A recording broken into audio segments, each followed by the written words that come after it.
Good morning, Saints of Grace and Trinity. Things are a bit strange, and I'm sure they are for you as well.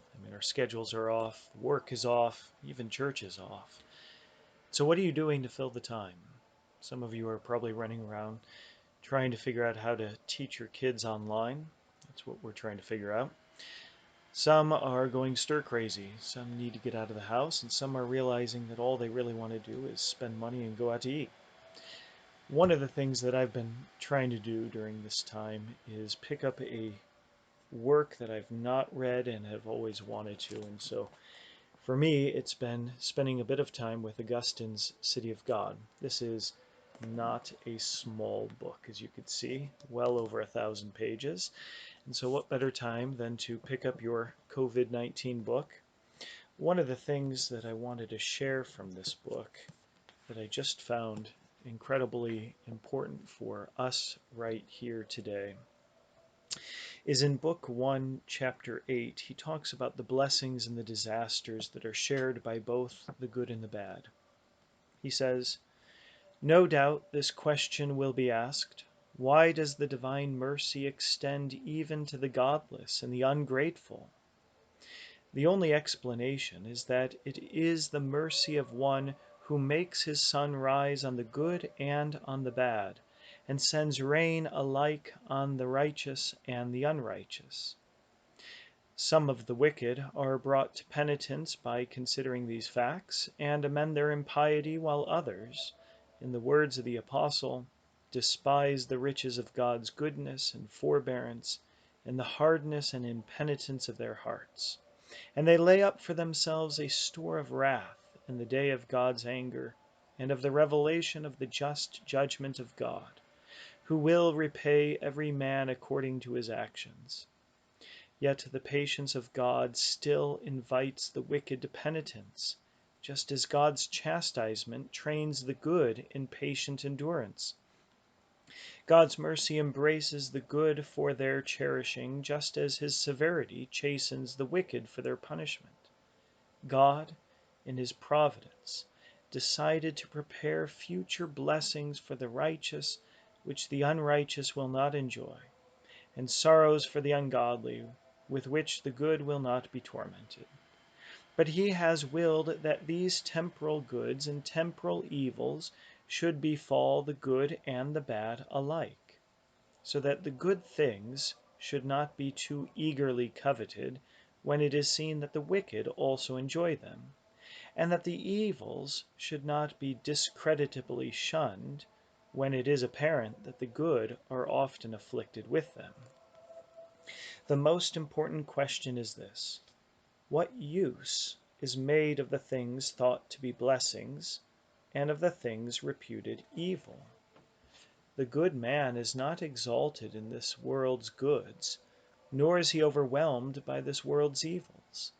The bad man is punished by misfortune of this kind just because he is corrupted by good fortune. However, it often happens that God shows more clearly his manner of working in the distribution of good and bad fortune. For if punishment were obviously inflicted on every wrongdoing in this life, it would be supposed that nothing was reserved for the last judgment. On the other hand, if God's power never openly punished any sin in this world, there would be an end to belief in providence.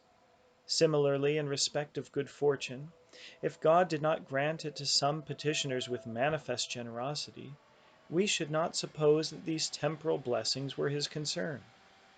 While if he bestowed prosperity on all just for the asking, we might think that God was to be served merely for the sake of those rewards, and any service of him would prove us not godly, but rather greedy and covetous. This being so, when the good and the wicked suffer alike, the identity of their sufferings does not mean that there is no difference between them. Though the sufferings are the same, the sufferers remain different. Virtue and vice are not the same, even if they undergo the same torment. And fire, which makes gold shine, makes chaff smoke.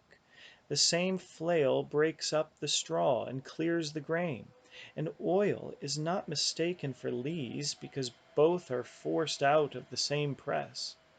In the same way, the violence which assails good men to test them, to cleanse and purify them, effects in the wicked their condemnation, ruin, and annihilation.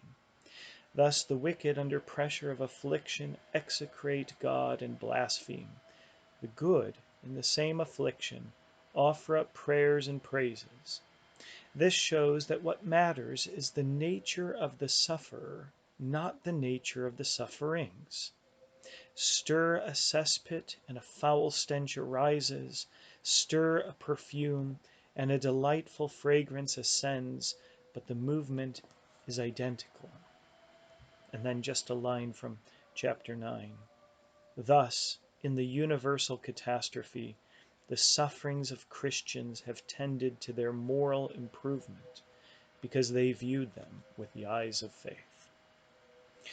So, Monday, we did an Old Testament devotion, and on Tuesday, we had a New Testament devotion, and today we are looking at the early church and St. Augustine's magnum opus, his massive work, The City of God. When he says here that this universal catastrophe, he is speaking of the fall of Rome, which had just been sacked not long before he wrote this book. And so, as he is applying this universal catastrophe, he's talking about everything in life being turned upside down, every institution, every assumption, and he's having to deal with the fact that there are many that are saying this Christian experiment has failed, and that's why Rome fell. Well, there may be some going around today as well. As we see everything kind of collapsing around us, we see our social institutions closing, schools closing, churches closing, and wondering why and what does this mean for us? And is this God's judgment on us? Is this God's somehow working our sin against us? And one of the things that Augustine does here is he rightfully helps us to understand that this suffering is coming on all, the righteous and the wicked alike, the Christian and the non-Christian, believer and unbeliever. All of us are having to suffer this sort of isolation. And the question is, as he says, the most important question is this: what use is made of the things thought to be blessings and of the things reputed evil? So, dear saints, what are you doing with this? How are you receiving this supposed curse? And are you looking at it through the eyes of faith? Are you seeing the benefit of spending more time with your family?